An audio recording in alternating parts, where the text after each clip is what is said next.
ជំរាបសួរបងប្អូនជនរួមជាតិជាទីគោរពរាប់អានសូមស្វាគមន៍មកកាន់វីដេអូវិភាគព្រឹត្តិការណ៍សំខាន់ៗរបស់ជាតិនិងអន្តរជាតិសម្រាប់ព្រឹកថ្ងៃទី7ខែមករាឆ្នាំ2026នៅក្នុងវីដេអូនេះខ្ញុំបាទសូមលើកជាទស្សនៈមួយទៀតថា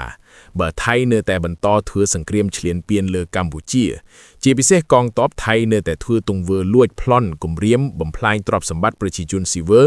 និងមេដឹកនាំថៃដូចជាលោកអនុทิនឬមេទ័ពថៃនៅតែរំលោភបទឈប់បាញ់រំលោភកិច្ចព្រមព្រៀងសន្តិភាពកូឡាឡាពូដែលមានលោក Donald Trump ជាប្រធានាធិបតីសហរដ្ឋអាមេរិកជាសាក្សីនោះតើជោគវាសនារបស់មេដឹកនាំថៃនឹងដូចលោក Nicolas Maduro ប្រធានាធិបតី Venezuela ដែរឬទេបើមិនមែនលោក Donald Trump ចាប់ទេអង្គការសហប្រជាជាតិផ្នែកសន្តិសុខក៏អាចចាប់ផងដែរខណៈពេលដែលមេសិទ្ធិមនុស្សកម្ពុជាបានប្តឹងទៅកាន់អង្គការសហប្រជាជាតិរួចរាល់ហើយនៅក្នុងបដិបត្តិជម្លោះព្រំដែននេះករណីដែលមានការលើកឡើងយ៉ាងមុតមមថាបើកងទ័ពថៃមិនថែចាំនៅតែបន្តសកម្មភាពឈ្លានពាននិងប្រព្រឹត្តអំពើអមនុស្សធម៌ដូចជាលួចប្លន់បំផ្លាញទ្រព្យសម្បត្តិនិងគំរាមកំហែងដល់អាយុជីវិតប្រជាពលរដ្ឋស៊ីវិលខ្មែរដោយរំលោភច្បាប់សង្គ្រាមនោះមេដឹកនាំថៃអាចនឹងត្រូវប្រឈមជាមួយជោគវាសនាដ៏ខ្មៅងងឹតបំផុតការរំលោភទៅលើកិច្ចព្រមព្រៀងសន្តិភាពកូឡាឡាពូដែលមានលោក Donald Trump ជាសាក្សីដ៏សំខាន់មិនត្រឹមតែជាការងាយទៅដល់អធិបតេយ្យភាពកម្ពុជាប៉ុណ្ណោះទេប៉ុន្តែវាគឺជាការប្រមាថទៅដល់កិត្តិយសរបស់មហាអំណាចអាមេរិកនៅក្នុងនាមជាអ្នកធានាសន្តិភាពនៅក្នុងន័យនេះបើលោកអនុทินឬមេទ័ពជាន់ខ្ពស់របស់ថៃនៅតែបន្តបំពានបទឈប់បាញ់និងពិបាកចិត្តពួកគេអាចនឹងក្លាយជាគោលដៅបន្ទាប់នៃយុទ្ធសាស្ត្រផ្លាស់ប្តូររបបឬការអនុវត្តការចាប់ខ្លួនជាអន្តរជាតិដោយអ្វីដែលលោក Donald Trump បានធ្វើចំពោះលោក Maduro នៅ Venezuela បន្ថែមលើនេះឥទ្ធិពលនៃច្បាប់អន្តរជាតិកំពុងត្រូវបានទាញមកប្រើប្រាស់យ៉ាងសកម្មខណៈដែលប្រធានគណៈកម្មាធិការសិទ្ធិមនុស្សកម្ពុជាបានសម្រេចដាក់ពាក្យបណ្ដឹងជាផ្លូវការរួចរាល់ទៅកាន់អង្គការសហប្រជាជាតិជាមួយនឹងបទឧក្រិដ្ឋសង្គ្រាមនិងការរំលោភសិទ្ធិមនុស្សនៅតាមព្រំដែនបើសហរដ្ឋអាមេរិកក្រោមរដ្ឋបាលលោក Donald Trump មើលឃើញថាថៃគឺជាអ្នកបង្កអស្ថិរភាពនិងមិនគោរពកិច្ចព្រមព្រៀងដែលខ្លួនបានធ្វើជាសាក្សីនោះយន្តការនៃក្រមប្រឹក្សាសន្តិសុខ UN ឬប្រតិបត្តិការយោធាឯកតោភាគីរបស់អាមេរិកអាចនឹងត្រូវបានប្រកាសឡើងដើម្បីចាប់ខ្លួនហើយមេដឹកនាំដែលរឹងរូសម្នាក់នេះយកមកកាត់ទោសពីបទរំលោភអន្តរជាតិទស្សនៈនេះចង់ដាស់តឿនថានៅក្នុងយុគសម័យថ្មីដែលមហាអំណាចយកចិត្តទុកដាក់ទៅលើលទ្ធផលជាងដំណើរការគ្មានមេដឹកនាំណាម្នាក់អាចស្ថិតនៅក្រៅសំណាញ់ច្បាប់អន្តរជាតិបានឡើយបើពួកគេហ៊ានលេងសើចទៅនឹងសន្តិភាពនិងសន្តិសុខក្នុងតំបន់បើយើងក្រឡេកមើលទង្វើរបស់មេដឹកនាំថៃជាពិសេសលោកអនុทินនិងមេទ័ពគ្រប់គ្រងអំណាចជួរកណ្ដាលនៅក្នុងករណីរំលោភបទឈប់បាញ់និងបណ្ដាលឲ្យកងទ័ពប្រព្រឹត្តទៅនឹងអំពើថោកទាបដូចជាលួចប្លន់បំផ្លាញទ្រព្យសម្បត្តិនិងគំរាមកំហែងដល់អាយុជីវិតប្រជាពលរដ្ឋស៊ីវិលខ្មែរដោយរំលោភច្បាប់សង្គ្រាម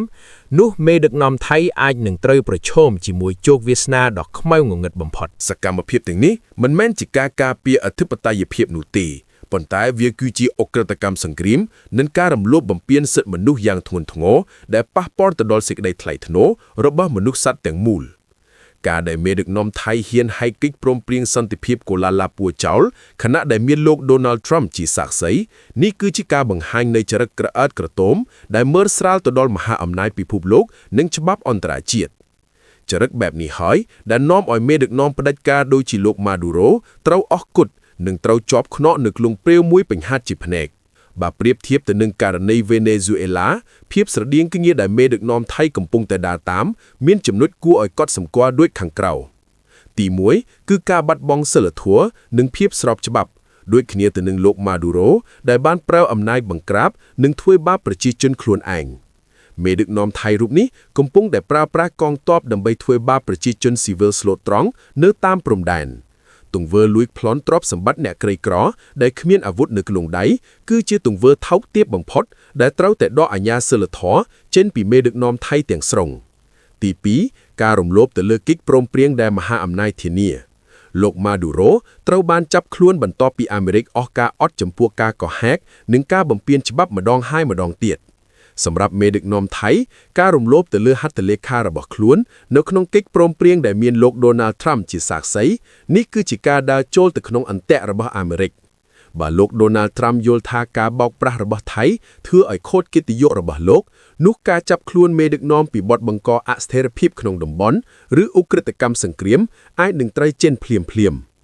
ទី3គឺសម្ពាធយន្តការសិទ្ធិមនុស្សរបស់អង្គការសហប្រជាជាតិតាមរយៈពាក្យបណ្ដឹងដែលមេសិទ្ធិមនុស្សកម្ពុជាបានដាក់ទៅកាន់អង្គការសហប្រជាជាតិមេដឹកនាំថៃលែងមានផ្លូវថយក្រោយទៀតហើយពិភពលោកកំពុងតែឃើញរាល់ទង្វើប្រៃផ្សៃដែលបានកើតឡើង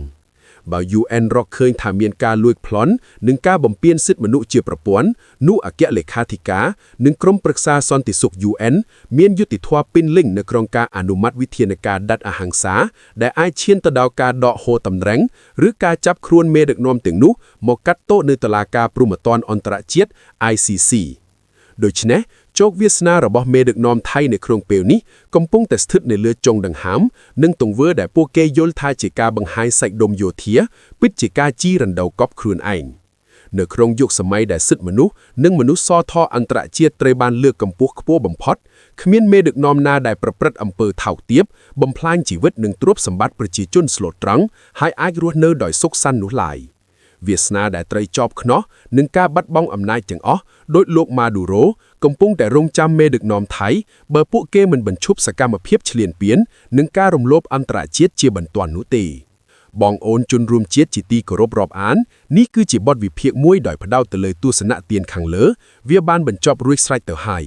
ដូច្នេះបើមានចំណុចណាខកឆ្គងឬខ្វះខាតបងអូនអាចខ្ចីមតិចែករំលែកជាគំនិតឬទស្សនៈនៅខាងក្រោមវីដេអូ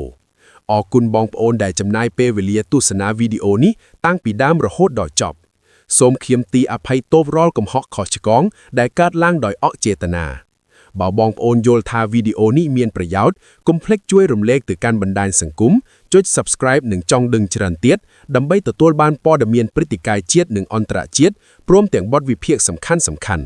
សូមអរគុណ